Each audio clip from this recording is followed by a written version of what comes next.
This is a key to the test 2 makeup slash retake.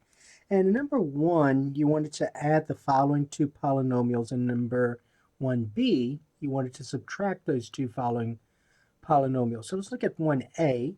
So in 1a, you want to add these two polynomials. And so remember, when adding polynomials, basically what you're doing is just combining like terms. So what some students probably would want to do is to group the like terms together. So in your mind, and you could have skipped this part of the step, but in your mind, you're basically saying this. So you're combining like terms. Remember, like terms are terms that have the same variables raised to the same power. So notice x to the fourth, x to the fourth. And so when I put those two together, I get 7x to the fourth plus x to the fourth. Then I'm going to add that to the other terms that are alike. So for instance, the x cubes, I'll put those together. So I have a negative 2x to the third power. So make sure you include the correct coefficient. So the coefficient of x cubed here is negative 2. So make sure you say negative 2x cubed here, and the same thing here. So negative 2x cubed. And then we're going to add so there are two terms here that both have x squared, so I'm going to group those together. So I have 4x squared plus 7x squared. And then I'm going to group the x terms together. So I have a negative 7x and a negative 2x. So negative 7x minus 2x. And then my constants, which is a positive 2, and I'm adding that to a negative 7. So positive 2, so 2, and then minus 7. And so basically what you're going to do now is you're just going to combine these like terms. So you group the like terms together, and now we're going to combine them. And so basically when combining like terms, you're adding those coefficients. So 7 plus 1 is 8. So I have 8x to the fourth. Over here, I have a negative 2 and another negative 2. So that's a negative 4x cubed. So notice 8x to the fourth minus 4x cubed. Over here, I'm adding a positive 4x squared and a 7x squared. So that's going to be a positive 11x squared. And then a negative 7x and a negative 2x. Remember, combine like terms. You're going to add those coefficients. A negative 7 and a negative 2 is a negative 9. So I get negative 9x. And then 2 and a negative 7 is a negative 5. And that's it. So there is your answer. So when you add those two polynomials together, you get this polynomial simplified. All right, so that's 1a. Now let's look at 1b. So here's 1b. Now remember, in 1b, this time you are subtracting these two polynomials. So let me go ahead and write down that problem. All right, so here's 1b. So we're subtracting those two polynomials. Now when subtracting polynomials, it is always a good idea to change the subtraction to addition to make it look just like 1a. So to do that, remember, you're gonna add the opposite of each of those terms. So I'm going to keep the first one the same. So the first polynomial stays as it is. So we have 3x to the ninth plus 7x to the eighth plus 3x to the sixth minus 2x squared minus 9x plus 3. But this time we're going to add the opposite of each of those terms. So subtracting this polynomial means the same thing as adding the opposite. So the opposite of a positive 7x9 is a negative 7x to the ninth. The opposite of a negative 2x to the eighth is a positive 2x to the eighth. The opposite of a negative 3x to the sixth is a positive 3x to the sixth. And the opposite of a positive 8x squared is a negative 8x squared. The opposite of a negative 2x is a positive 2x. And the opposite of a positive 4 is a negative 4. And now we're going to do this just like we did 1a. So we're going to go ahead and group our like terms. So we're going to group the x to the ninths together, x to the eighths, and so on. All right, so I have 3x to the ninth, and then I'm adding a negative 7x to the ninth. Plus, I have 7x to the eighth, and I'm adding a positive 2x to the eighth. I have now I'm going to add a 3x to the sixth, and I am adding a positive 3x to the 6 also. And then I'm going to add a negative 2x squared, and I'm going to add a negative 8x squared. I'm going to group a negative 9x together, negative 9x, and positive 2x. And then my constants, I have a positive 3 and a negative 4. All right, so these are my groups. I group my like terms together. All right, let's go ahead and combine them now. All right, so when I combine them, I'm going to get 3x to the 9th and a negative 7x to the 9th is a negative 4x to the 9th. 7x to the 8th plus 2x to the 8th is positive 9x to the 8th, right? Okay, that's an 8 here. All right, 3x to the 6th plus another 3x to the 6th is 6x to the 6th. A negative 2x squared and a negative 8x squared is a negative 10x squared. A negative 9x plus 2x plus a positive 2x is a negative 7x, and then 3 and a negative 4 is a negative 1. And so that is your answer for 1B. And notice I have those listed in descending order. So descending order, going from smallest exponent to largest. So your last term is your constant term. Same thing here. That's in descending order. All right, so that was number 1. Now, in number 2, you wanted to determine whether the two lines are parallel, perpendicular, or neither. Now, to determine that, you need to know the slope of each of those lines. And if it's easy to determine the slope of those lines if it's written in slope-intercept form. So remember, slope-intercept form is y equals mx plus b, where the slope is a coefficient of x. All right, so if you look at 2a, let me go ahead and rewrite this. So 2a, you have y equals 4/5 x minus 9, and then the other equation is y equals 4/5 x minus 4. So I want you to notice that the slope, now both of those equations are in slope-intercept form. So right away, I can determine the slope very easily. So the slope of this line is 4/5. Now don't say 4/5 x. Some students will say 4/5 x, and that's not true. The slope is a coefficient of x. So that's just 4/5. It's a constant in this case. And so these are lines. So the slope is a constant. So if you put an x, that's no longer a constant. That's a variable expression. So in the other equation, the slope here is 4/5 as well. So I want you to notice that the slopes are the same. So we're going to say since the slopes of both lines are both 4/5, this means, so they're equal, they're equal, this means the lines are parallel. Okay, so that's 2a. All right, now in 2b, here's what we have. We have this equation and we have this equation. So in this first equation, which is 7y equals 3x minus 8, and in the second equation, we have y equals negative 7/3 x plus 3. So I want you to notice that in this equation, this is already in slope-intercept form. So right away, I know the slope of this line. The slope of this line is a negative 7/3. So what I have to do now is find the slope of this line. Well, to find the slope of this line, we have to make sure we put it in slope-intercept form. So we have to get y by itself.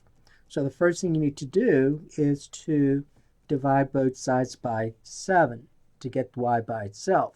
7 divided by 7 is 1. 1 times y is y. And then I'm going to go ahead and write this side as two fractions, two terms.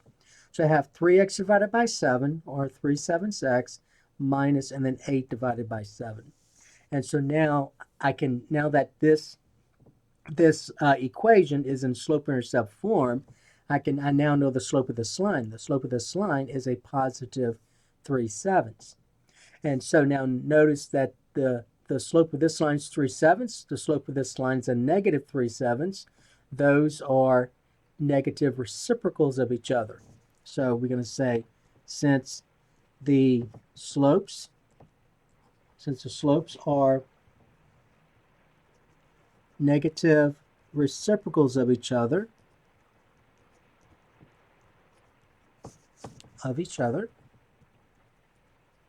So you have to show this. You have to indicate the slope. You can't just go from the problem to this, because I need to know, well, how do you know the slopes are negative reciprocals of each other?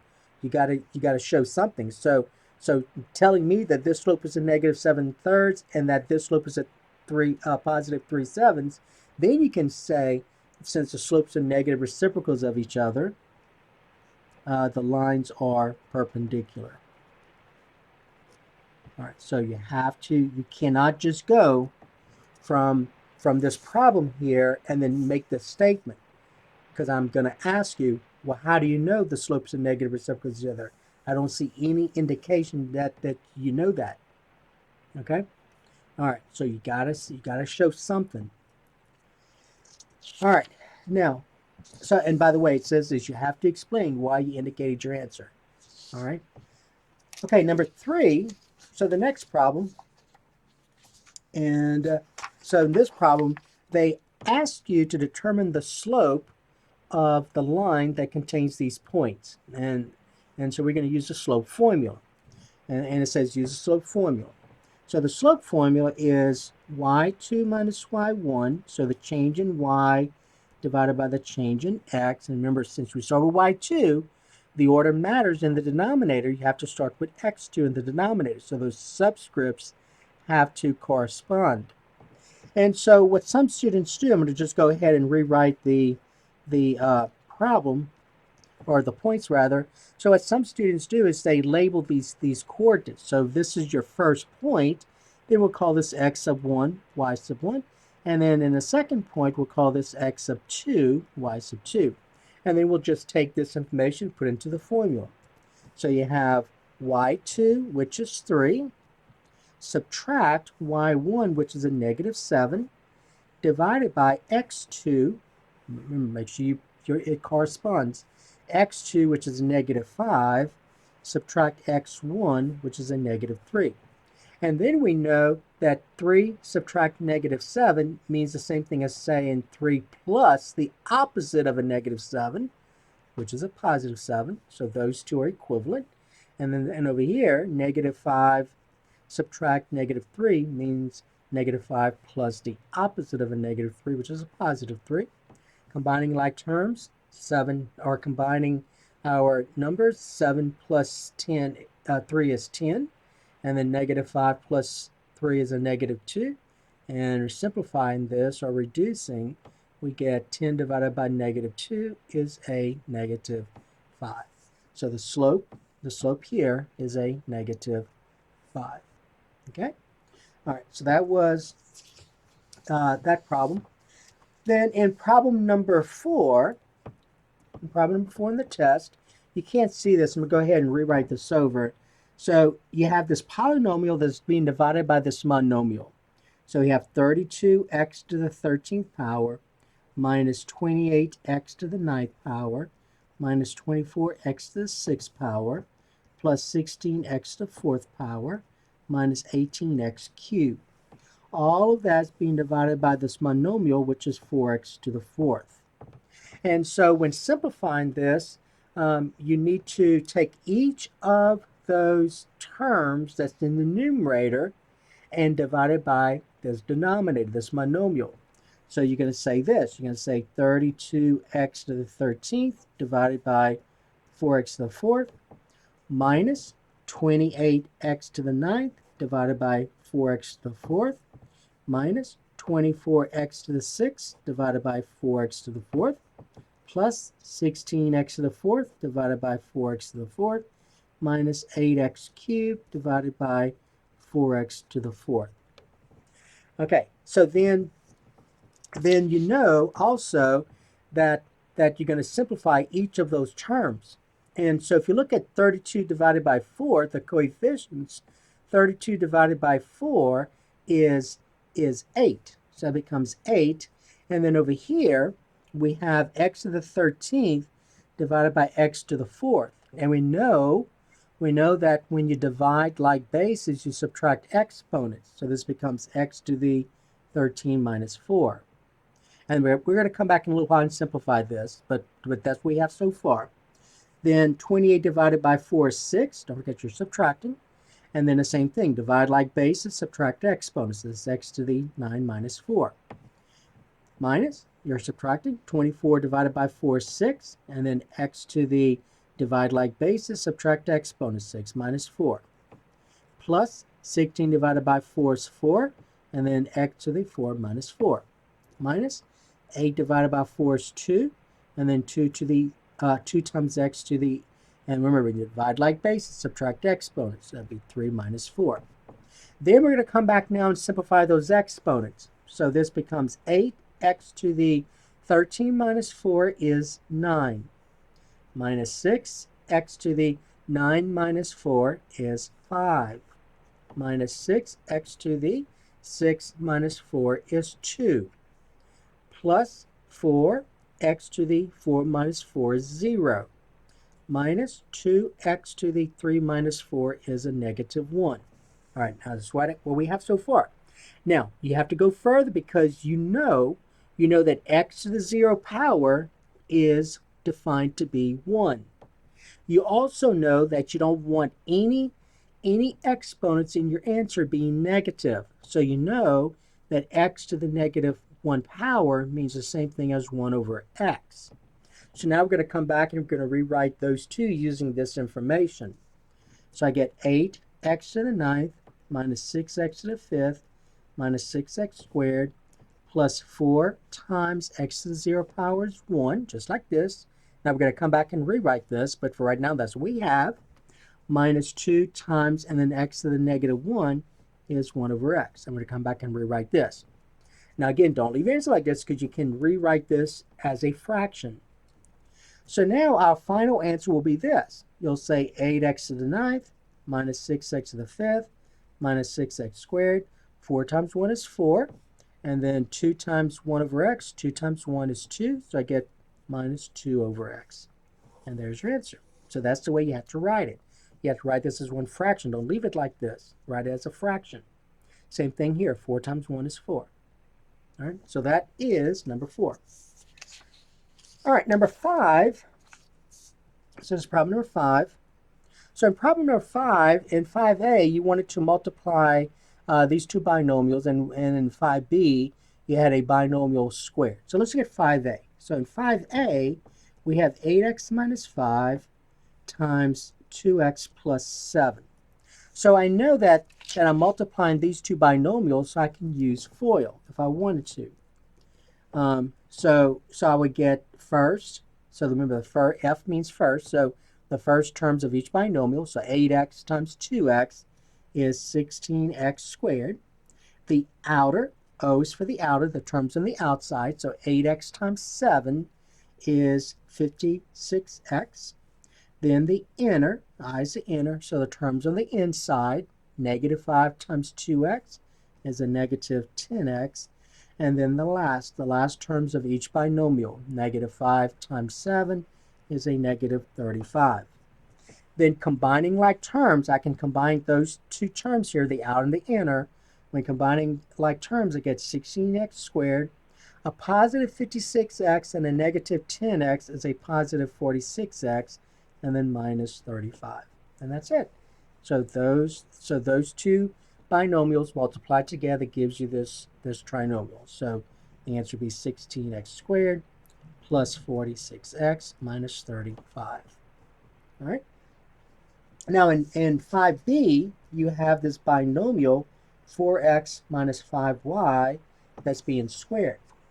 All right. So remember, a binomial squared means the same thing as that binomial times itself. And so I'm going to do this just like I did in 5a. So when I do 5b using FOIL, same thing. I get first times first, so 4x times 4x is 16x squared. And the outer, I want you to notice that whenever you square a binomial, the outer and the inner will always be exactly the same. So notice 4x times the negative 5y is a negative 20xy. That's the outer. The inner is the same. A negative 5y times a positive 4x is a negative 20xy as well. And then the last, a negative 5y times a negative 5y, a negative times a negative is a positive, and then 5 times 5 is 25, y times y is y squared. And they combining like terms, a negative 20xy and another negative 20xy is a negative 40xy. And so that is the answer to part B. So part B, the answer is 16x squared minus 40xy plus 25y squared. All right, so that was number 5. Okay, now number 6, you wanted to solve this linear equation. So let's look at number 6. Let me go ahead and rewrite this over. So you have negative 7x minus 2 times x minus 5 equals 8 minus 4x. All right, if I go ahead and distribute that negative 2 here, I get negative 7x. Now remember that's what you do first. You have to do this multiplication first. And now be careful. If some students will say negative 7x minus 2 is a negative 9x. You cannot do that. First of all, if you cover this part, those are not even like terms. Secondly, you have to use the order of operations, so you have to multiply first before you subtract. All right, so let's go ahead and distribute the negative 2. So a negative 2 times x is a negative 2x, and a negative 2 times a negative 5 is a positive 10. And so that's going to equal 8 minus 4x. Combining like terms on the left, I can combine those two terms here because they both contain the variable x. Negative 7x and a negative 2x is a negative 9x. I get negative 9x plus 10 equal 8x. Oh, I'm sorry, that's not an x, excuse me. That's 8 minus 4x. So that's 8 minus 4x. Okay? All right, now let's go ahead and bring the variables to the left and the constants to the other. So I'm going to go ahead and add 4x to both sides, and notice I'm aligning like terms. And so I need to add 4x here because I wanted this negative 4x and the positive 4x to have to be 0. And so negative 9x and a positive 4x is a negative 5x. So I get negative 5x plus 10 equal, and then 8 and 0 is 8. All right, so I brought all the variables to one side. Now let's go ahead and bring the constants to the other. So I'm going to subtract 10 from both sides. So you always do the opposite. Right now I'm adding 10. The opposite is to subtract 10. And they combine like terms. A positive 10 and negative 10 is 0. So negative 5x and 0 is a negative 5x equal 8, and a negative 10 is a negative 2. And then to get x by itself, notice that I'm multiplying x by negative 5. The opposite of multiplication is division. So I'm going to go ahead and divide both sides by negative 5. And then simplifying, I get negative 5 divided by negative 5 is 1. 1 times x is x. And I also know that a negative divided by negative is a positive. So I get a positive 2/5 as the answer, as my solution. All right, so that's number 6. Okay, number 7, I want to solve this compound inequality. So the best way to solve this compound inequality is to go ahead and try and get the variable x in the middle by itself. So I want to find out all real numbers that will make this inequality a true statement. So negative 10 will be less than this, will be less than or equal to 14. So what real numbers will make this a true statement? So the best approach is to obtain the variable x in the middle. So basically, if you cover this part up right here, and you look at this linear inequality, this simple linear inequality, to get x by itself, first thing you're going to do is add 2 to both sides. All right, well, you can do the same thing to all sides, though, since this is a compound inequality. Then combine like terms, I get negative 10 plus 2 is a negative 8. It's less than, this is 0, negative 2 and a positive 2 is 0, and you're left with 4x. And that's less than or equal to, and then 14 and 2 is 16. And then finally, to get x by itself, to remember we're trying to determine what values of x will make this a true statement. So we're almost there. So then the next thing, let me go ahead and rewrite this over. So to get x by itself, we're now multiplying by 4. The opposite is to divide all parts by 4. And so I get negative 8 divided by 4 is a negative 2, is less than 4 divided by 4 is 1, 1 times x is x, and that's less than or equal to 16 divided by 4 is 4. So any real number between negative 2 and 4 is a solution to this inequality. Now in interval notation, so notice it says in interval notation, so you notice this has an equal sign, so that means that 4 is a solution. This does not. That means negative 2 is not a solution. So for negative 2, you're going to put parentheses. And then for 4, you're going to put brackets. Since there's an equal sign, no equal sign. All right, so that was number 7. All right, number 8, we have this this compound inequality. And so I'm going to rewrite this over.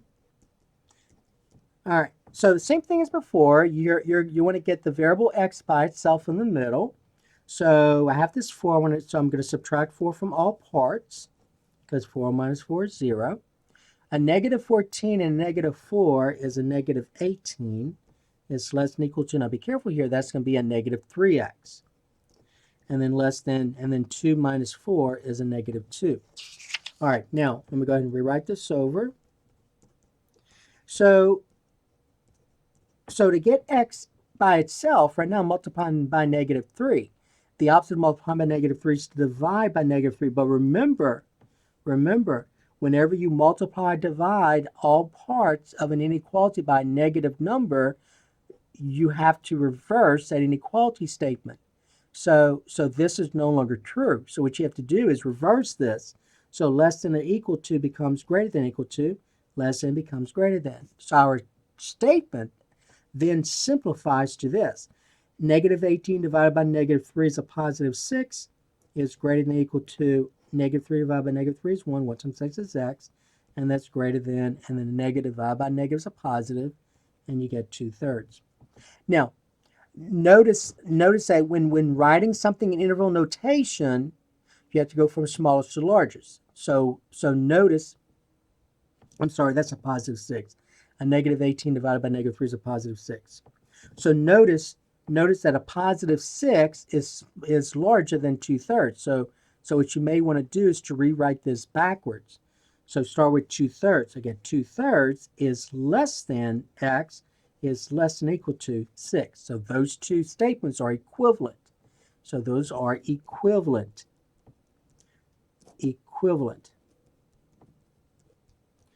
All right, but remember, in writing something in interval notation, you always must go from smallest to largest.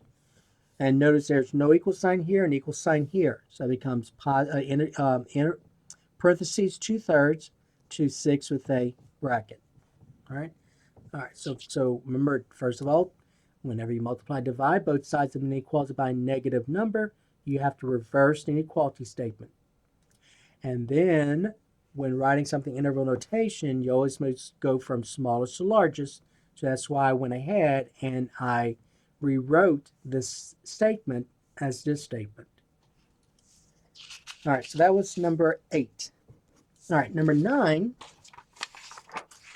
you have, so number 9, you wanted to write the equation of a line that has this slope. So the slope is -7 and has this point. And the point's -4, 3. All right, so to write the equation of a line, you could have used either of these forms right here, slope-intercept form or point-slope form. Let's go ahead and use point-slope form first, and then we'll do the other one. So using point-slope form,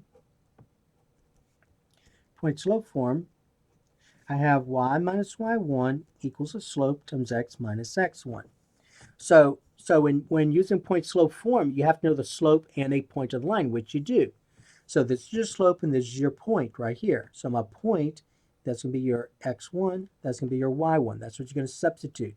So in place of x1, you're going to substitute -4, and in place of y1, you're going to substitute 3. So I get y minus y1, which is 3, equals the slope, which is -7, times x minus x1, which is a -4.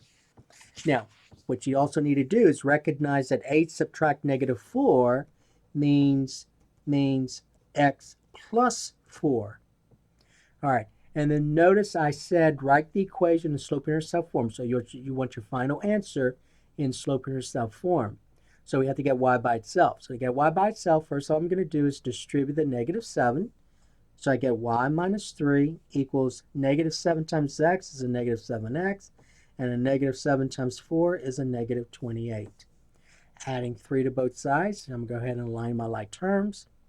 Negative 3 and positive 3 is 0, so I get y equal, and then negative 7x, and then negative 28 and a positive 3 is a negative 25. So that's your answer in slope-intercept form. All right, so that's using point-slope form. So if you wanted to use the other form, slope-intercept form, so use y equals mx plus b, this is what you had to do. So I know the slope. The slope is negative 7, and I know a point of the line. A point of the line is negative 4, 3. So when writing something in slope-intercept form, you have to know the slope and the y-intercept. I know the slope. The only thing I don't know is that y-intercept, so I got to find b. So if you use this approach, then you have got to find b, and then you write your answer. Well, to find b, you have to substitute all these other unknowns here, which you do know. So this right here, you know, that's negative 7. And then for y and x, you're going to substitute negative 4 for x, and then 3 for y. So I get y, which is 3, equals the slope, which is negative 7, times x, which is a negative 4, plus b. Negative 7 times a negative 4 is 28, so I get 3 equals 28 plus b. And then to get b by itself, you're going to subtract 28 from both sides.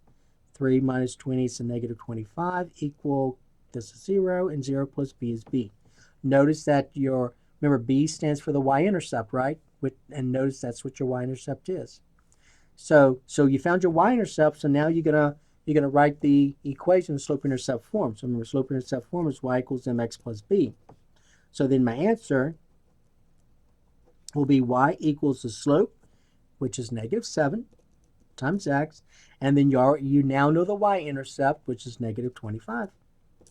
And so that is your answer using slope-intercept form. All right, so you could have done it this approach or this approach. It does not matter. All right, so that was number 9. Okay, number 10, you have this linear equation, and you want to graph this. Now you're told that you want to graph it using the intercepts. So remember, to find the x-intercept, you're going to let y equals 0. So you're going to go back, and in place of your variable y, you're going to substitute 0. So you get negative 3x plus 4 times 0 equals 15. 5 times 0 is 0, so you get negative 3x plus 0 equals 15. Negative 3x plus 0 is a negative 3x equal 15. And to get x by itself, you're going to divide both sides by negative 3. And then simplify, negative 3 divided by negative 3 is 1. 1 times x is x.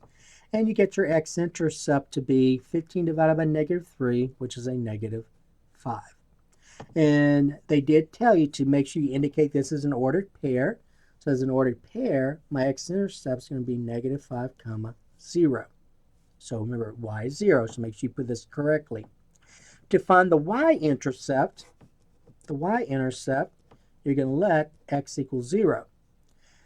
And so to find the y-intercept, you can let x equal 0, so you get negative 3 times 0 plus 5y equal 15.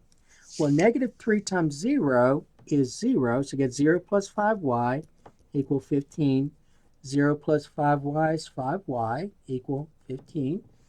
To get y by itself, we're going to go ahead and divide both sides by 5. 5 divided by 5 is 1. 1 times y is y equal, and then 15 divided by 5 is 3. So there's my y-intercept. But as an ordered pair, my y-intercept is 0, 3. All right, so then to graph this, you're going to graph the y-intercept. So negative 5, 0 is, let's see, 1, 2, 3, 4, 5. So that's here. All right. And then 0, 3, the y-intercept is here. And then all you do is use a ruler to draw a line. And so then you get something that looks like this. Make sure you draw some arrows as well. Okay, the arrows are needed. All right, so that was number 10. Okay, number 11. So number 11, you wanted to factor each of the following. And so 11a, let's look at 11a, we have x squared minus 15x plus 50. And whenever the x squareds have a coefficient of 1, that's always the easy kind. So let's go ahead and all of these are factorable. Notice it says none are prime. So right away we're going to go directly to the two binomials. And so basically we're going to do this trial and error. So you're looking at that reverse FOIL to help us with this. So let's think about the first. So the first is what times what is x squared? Well, there's only one possibility, x times x. Now this is also easy in the fact that that last term is positive. So if the last term is positive, that means that these signs in here are the same, and they're both going to be that middle sign. So they're both negative. All right, and then let's think about 50. So I need two numbers whose product is 50. And when I do the outer and the inner, I'll get a negative 15. So it looks like the only thing that would work would be 10 and 5. So the answer would be x minus 10 times x minus 5. And you can always check, right? So if you want to check this, check and see if this is correct, you FOIL it out. X times x is x squared. The outer is a negative 5x. The inner is a negative 10x. And the last, a negative 10 times a negative 5, is a positive 50. Combining like terms, I get x squared. Negative 5x and negative 10x is a negative 15x plus 50. And notice that is what I wanted to factor. All right, so there's the answer. All right, 11b, you have 3x squared plus 8x plus 4. All right, notice that this time the coefficient of x squared is not 1, but it is a prime number. And so that's an easy kind as well. Also notice the last sign is positive, so that makes it even easy also. So I'm going to go directly to the two binomials. And so again, using the idea of the reverse FOIL, what times what is 3x squared? Well, there's only one possibility, 3x and x. 3 is prime. The only factors of 3 are 3 and 1. The last sign's positive, so that means these signs in here are the same, and they're both going to be that middle sign, so they're both positive, right? And then let's think about 4. The factors of 4 there are 2. 4 and 1, 2 and 2. So let's try 2 and 2 first and see if that works. All right, so let's check it now. All right, so I'm going to go here and check this to make sure that's correct. 3x plus 2, x plus 2. So my first, 3x times x is 3x squared. My outer, 3x times 2 is 6x. The inner, 2 times x is 2x. And the last, 2 times 2 is 4. Combining like terms, I get 3x squared. 6x and 2x is 8x, and then plus 4, and that is exactly what I wanted. So there's the answer. All right, 11c, I have 30x squared plus 5x minus 10. All right, first thing you had to notice is that in this problem, I can factor out of 5, and you have to factor out of 5. Let's do that first. So when I factor out of 5, I get 5 times 6x squared plus x minus 2. So that's what I get. All right. Now, let's go ahead and factor this trinomial. So let's see what's going to go inside those binomials. So let's go here and kind of think about this. So I have 6x squared plus x minus 2. So those two binomials are these two. So the possibilities for 6x squared or 3x 2x or 6x 1x. So let's try 3 and 2. So let's put 3x here, 2x here. All right. Now, notice the last sign's negative. So that means these signs in here are different. One's positive, one's negative. Okay? And I need the larger of the on the inner to be a positive x. The last sign is negative, so we know that both those signs are different, but the last number is a negative 2. 2 is a prime number in it. So there's only one possibility for factors of 2, and that's 2 and 1. Remember, I cannot put a 2 here because that would mean I could factor out a 2, which if you look at 6, 1, and negative 2, the greatest common factor of those is 1. So I know I cannot put a 2 here. I have to put the 2 here, and the 1 has to go there. And then let's remember the signs are different. And if you look at the outer, that's 3x times 1 is 3x. 2 times 2x is 4x. 4x is larger than 3x, right? So that means that the 2x has to be this sign right here. So it has to be positive. And then the 1 has to be negative. Now let's check it. The outer, let's do the first. The first, 2x times 3x is 6x squared. The outer, 3x times a negative 1 is a negative 3x. The inner, 2 times 2x is 4x, right?